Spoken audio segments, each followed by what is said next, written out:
everyone. As you can see from the clip, the innovation type of Thuy is invention, because 4 years ago when the private healthcare was still not popular and most public hospitals in Vietnam always in a state of overloading. So with only 5 million Vietnam dong in hand, he desired to open Health Corporation, a company aimed at providing healthcare service for single family in order to prevent disease as soon as possible. Knowing that there would be many obstacles ahead, because at that time Vietnam is still a developing country, so that the citizens couldn't afford much for the home care service.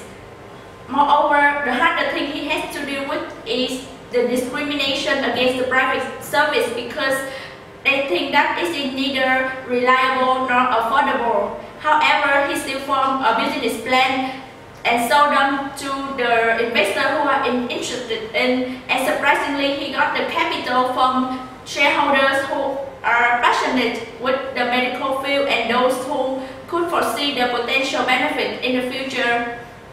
And as time goes by, it turns out that Thuy was right, because the gross saving of Vietnam is increasing, and due to the decreasing in the quality of public hospital and the increasing in the patients.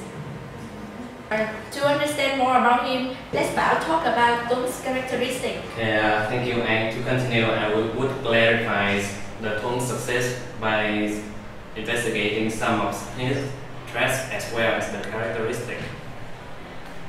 It's undeniable that successful entrepreneurs must have several traits, and in Thuy's cases, there are 3 main traits that contribute to his success. The first one is passionate.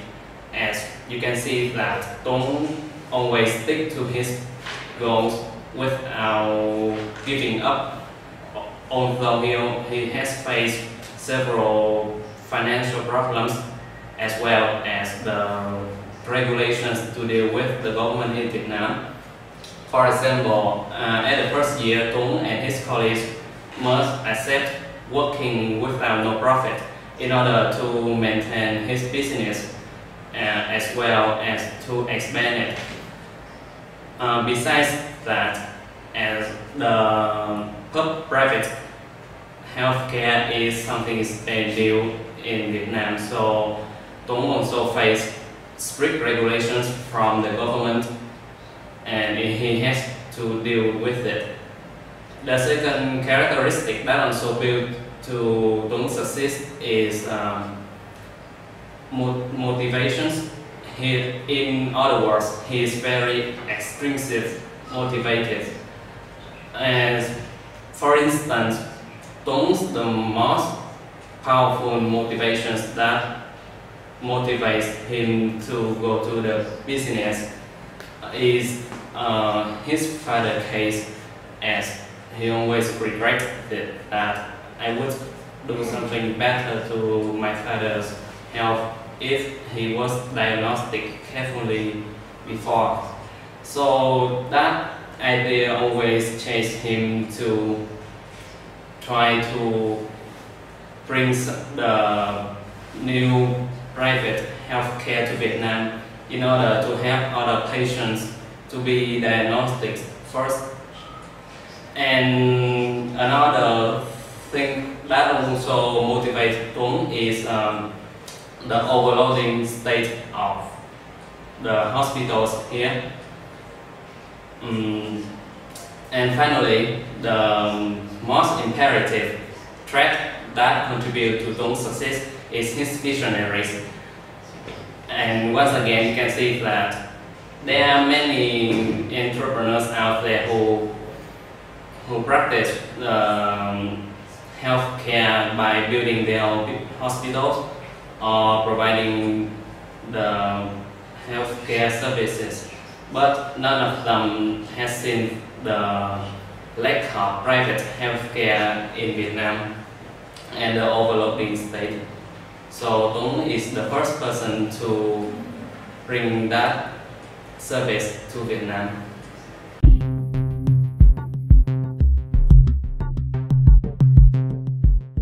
Oh, pick me! Oh, I know, me!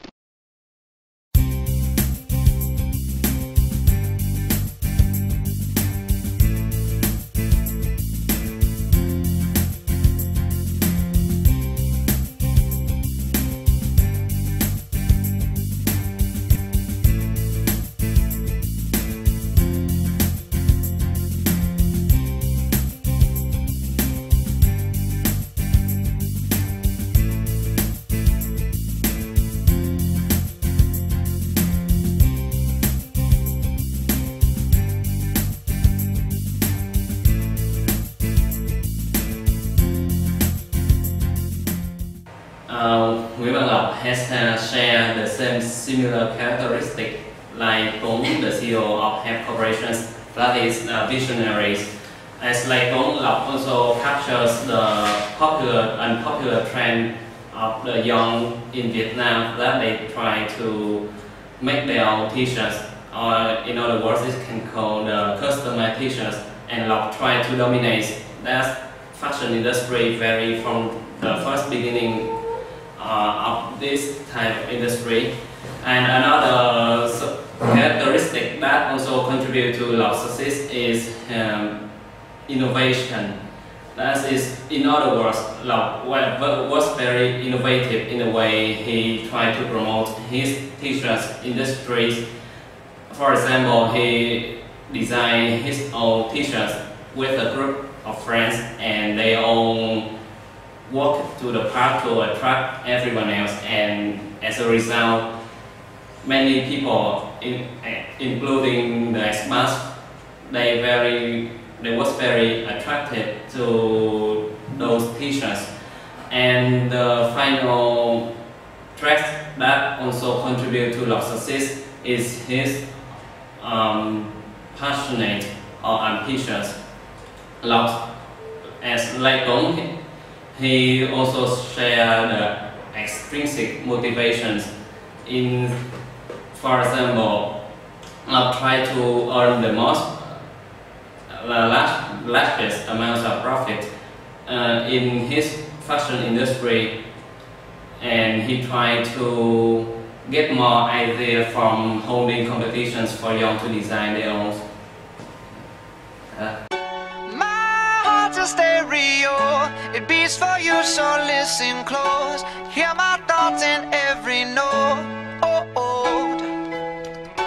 Make me your radio and turn me up when you feel low. This melody was meant for you, so sing along to my stereo. Class heroes, baby. If I was just another dusty record on the shelf, would you blow me off and play me like everybody else? If I asked you to scratch my back, could you manage that? Like if we had chicken trappy, I can handle that. Furthermore, I apologize for any skipping tracks. This is the last girl that played me, left a couple cracks. I used to, now I'm over that. Cause holding grudges over love is ancient artifacts. If I could only find a note to make you understand, I sing it softly in your ear and grab you by the... As illustrated in the clip that you have seen before, Mr. Lộc has successfully applied guerrilla marketing at the early stage of his venture. More details. He applied the first trial on himself by wearing a t-shirt designed by him and printed by advanced technology with a very special slogan, "Tôi yêu Bác Hồ," which means "I love alcohol."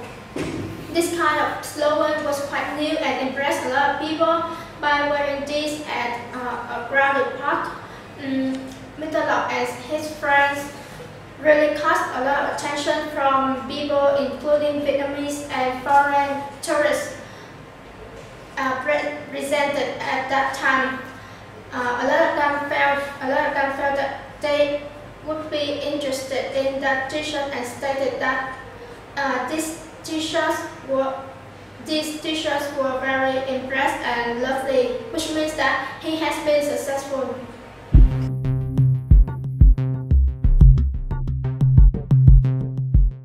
Oh, pick me! Oh, I know, me!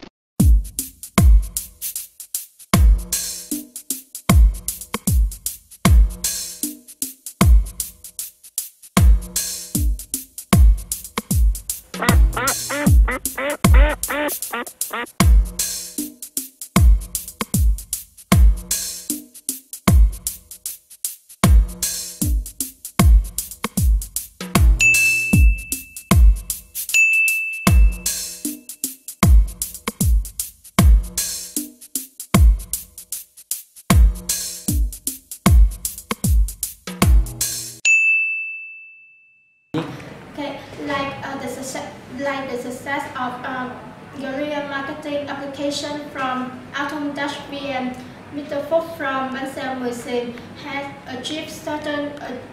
attained certain achievements from this kind of marketing strategy.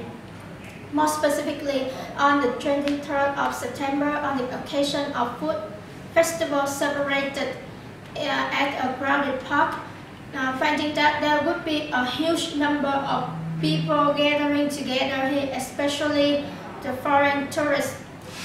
Miss Mười Xìm, the head chef of Bánh Xèo Mười Xìm, participated in that festival and made a huge bánh xèo or pancake, reaching a record level of 1.4 meter diameter.